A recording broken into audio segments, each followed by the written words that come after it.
কত টাকা লেখা আছে এখানে? আছে স্যার 1212 টাকা। এটা পঞ্চগড়েরটা। আর এটা ঠাকুরগাছা 1074 টাকা। 4 টাকা কম নিয়েছে। একটু কমই নিয়েছে স্যার। আমাদের সব গাড়িতে কম স্যার, বিআরটির অনুযায়ী আমাদের 20 টাকা 30 টাকা করে কম। যেটা নির্ধারিত যে ভাড়া 4 টাকা ভাঙতি ভেজা 70 টাকা। না না, আপনি 74 টাকাও নিলে আমরা কিছু করতে পারতাম না, কিন্তু ভুল করেও বেশি নেবেন না। না আমরা বেশি নিচ্ছি না স্যার, হানিফের রিপোর্ট। টাকাও সার্ভিস নেই। ভুল করে কম নেন, মাপ পেয়ে যাবেন, কিন্তু ভুল করে বেশি নিলে বিপদে পড়বেন।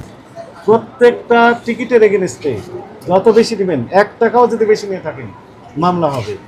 প্রত্যেকটা মামলার এগেইনস্টে আপনারা স্যার অলরেডি দুইবার আপনাদের অফিসে আমরা গেছি স্যার, একটা ভেজালে খালি পড়ে যায় স্যার। যেমন আমাদের এখন লাস্ট স্টপেজে ভাড়া নেওয়া হচ্ছে, যেমন গাড়িটা যাবে ঠাকুরগাঁ পর্যন্ত আমরা ভাড়াটা নিচ্ছি।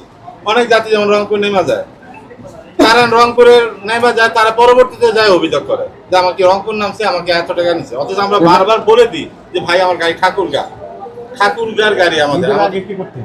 ঈদের আগে তখন কোম্পানি বিভিন্ন অপশন দিয়ে রাখতো, ডিসকাউন্ট দিয়ে রাখতো। ডিসকাউন্ট না, রংপুরের যিনি যেতেন, হ্যাঁ রংপুর গাড়ি 860 টাকা, ওটা 3টা 20 গাড়ি। 800 ওইটাতে বলবেন প্যাসেঞ্জার, ওইটা সিট নাই, আর ওইটা 3টা 20 তারা তো ওইটা বুঝে না, তারা তো মনে করে ওই যে সব গাড়ি রংপুর দিয়ে যেত। প্যাসেঞ্জারকে বুঝিয়ে দিতে হবে, তাই না? প্যাসেঞ্জার গাড়ি বুঝাই স্যার। এর আগে আমি এরা কম, এরা বেশি নেওয়ার সুযোগ নেই, কিন্তু বাইরে যেগুলো আছে বাইরের গুলো স্যার, আমাদের হানিফে যেগুলো ব্র্যান্ডের কম, আমাদের জন্য এটা ভালো হয়েছে। ঠিক আছে, থ্যাঙ্কস ফর ইওর রেসপন্সিবিলিটি। ঠিক আছে।